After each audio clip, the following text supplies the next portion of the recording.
오늘의 사연 시작하겠습니다. 안녕하세요. 너무 답답하고 화가 나서 이렇게 글을 적습니다. 집은 부산이고 29평 제 명의로 결혼 전에 샀어요. 대출 없고요. 신혼집 인테리어 혼수는 친정서 해주셨고 대신 식진행 비용 일체 신랑이 했어요.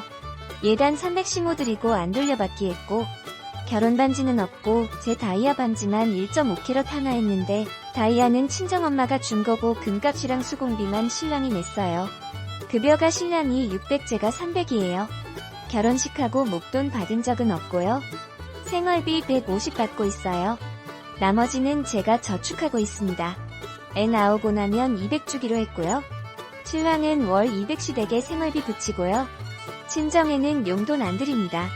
시모 살고 있는 마당까지 40평 주택 35살 신랑 명이고 장가 안 간 취준생 도련님과 시모 두 분 거주 중 친정은 브랜드 아파트 살고 계시고 아빠 명의예요. 저는 31살 외동입니다. 양가 모두 차로 30분, 50분 이내 부산 거주 중이에요. 평균적인 시댁 입장이랑 똑같이 본다면 대리사위 들이다시피 한 것 같네요. 거두절미하고 어떤 일이 터진지 말씀드리겠습니다. 시어머니께서 신혼집에 와 계세요. 신랑은 출근했고 원래 아침밥은 안 챙겨줘요.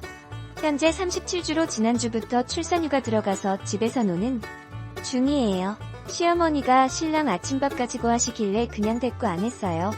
왜 속을 비우게 하냐모 너는 애기 가진 게 유세도 아닌데 왜 이렇게 집에서 태장탱자 놀기만 하냐 뭐 등등이요. 말대꾸하면 네버엔딩 잔소리야. 아무 말 안 했죠. 그냥 계속 아무 말 안 하고 제 일만 했어요.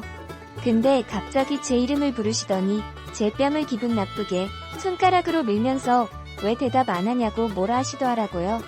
그래서 왜 손가락으로 남의 얼굴을 미시냐면서 그냥 할 말도 없고 기분 나빠서 아무 말 안 한 거라고 하니까 갑자기 뺨을 때리시길래 저도 똑같이 때렸어요. 체급에서도 체력에서도 제가 나으니까 똑같이 맞아도 어머님이 더 아프셨을 것 같긴 해요. 근데 무슨 죄 지은 것도 아닌데 갑자기 뺨이라뇨. 어이가 없었습니다. 도끼는 뜨고 다시 귀싸대기를 치지길래 저는 평안한 얼굴로 또 같이 돌려드렸고요. 바닥에 주저앉으셨다가 옷까지 챙겨서 눈물 바람하며 나가셨어요. 저는 일단 양쪽으로 부어오른 뺨 사진 찍어뒀네요. 신랑한테 전화와서 엄마 때렸어? 하네요. 자기 때린 건 쏙 빼놓고 무시다고 하셨대요.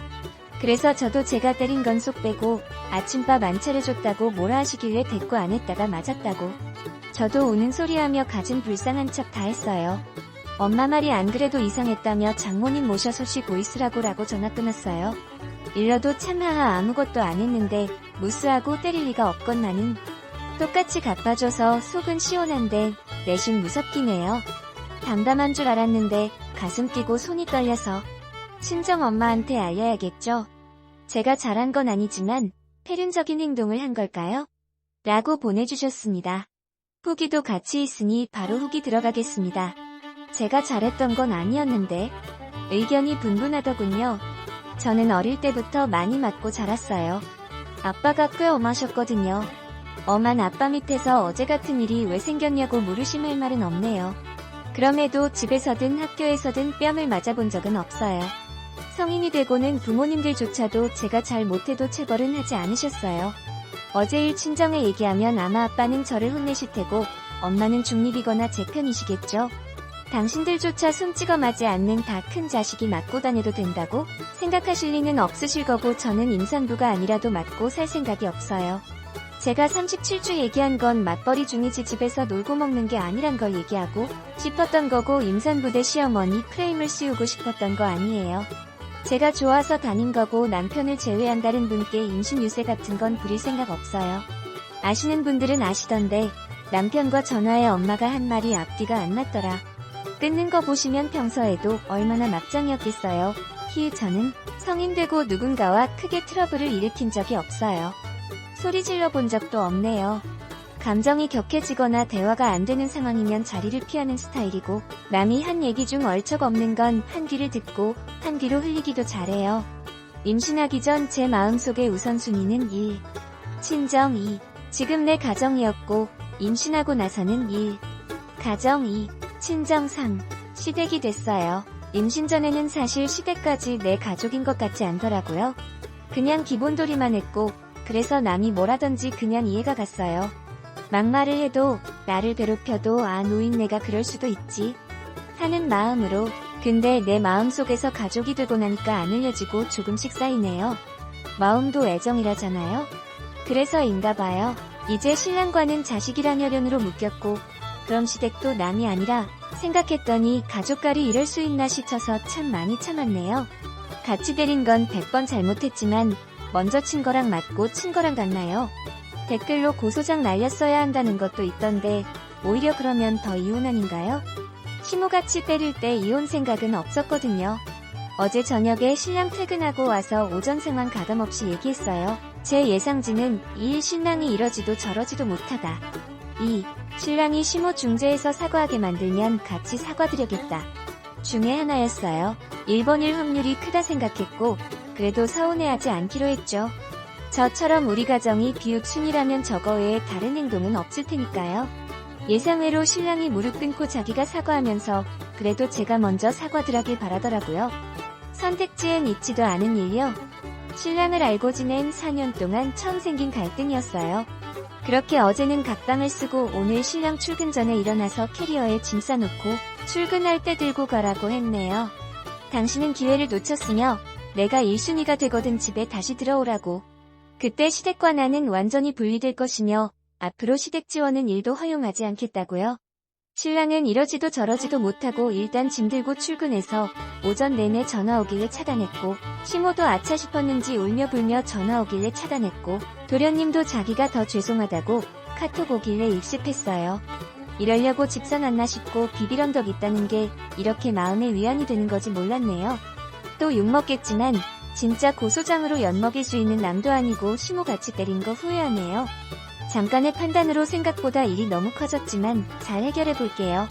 저도 저런 거 없어서 아직 친정은 말씀 못 드렸지만 좀 혼나더라도 제 편이실 분들이니까 크게 걱정 안 해요. 앞으로 시모 다시 보게 된다 해도 이제 어떠한 상황에도 절 때리진 못하시겠죠? 댓글 주신 분들에 대한 예의로 여기까지가 중간 상황이고 이쯤하고 신랑은 용서해야 하나 내가 한 말은 지켜야 하나 고민 중이에요. 유야무야 해결되면 후기는 없을 거고 혹시나 일 더 커져서 이혼하게 되면 다시 글 써서 의견 요청드릴 수도 있겠어요. 그리고 제가 잘못했다는 거 압니다.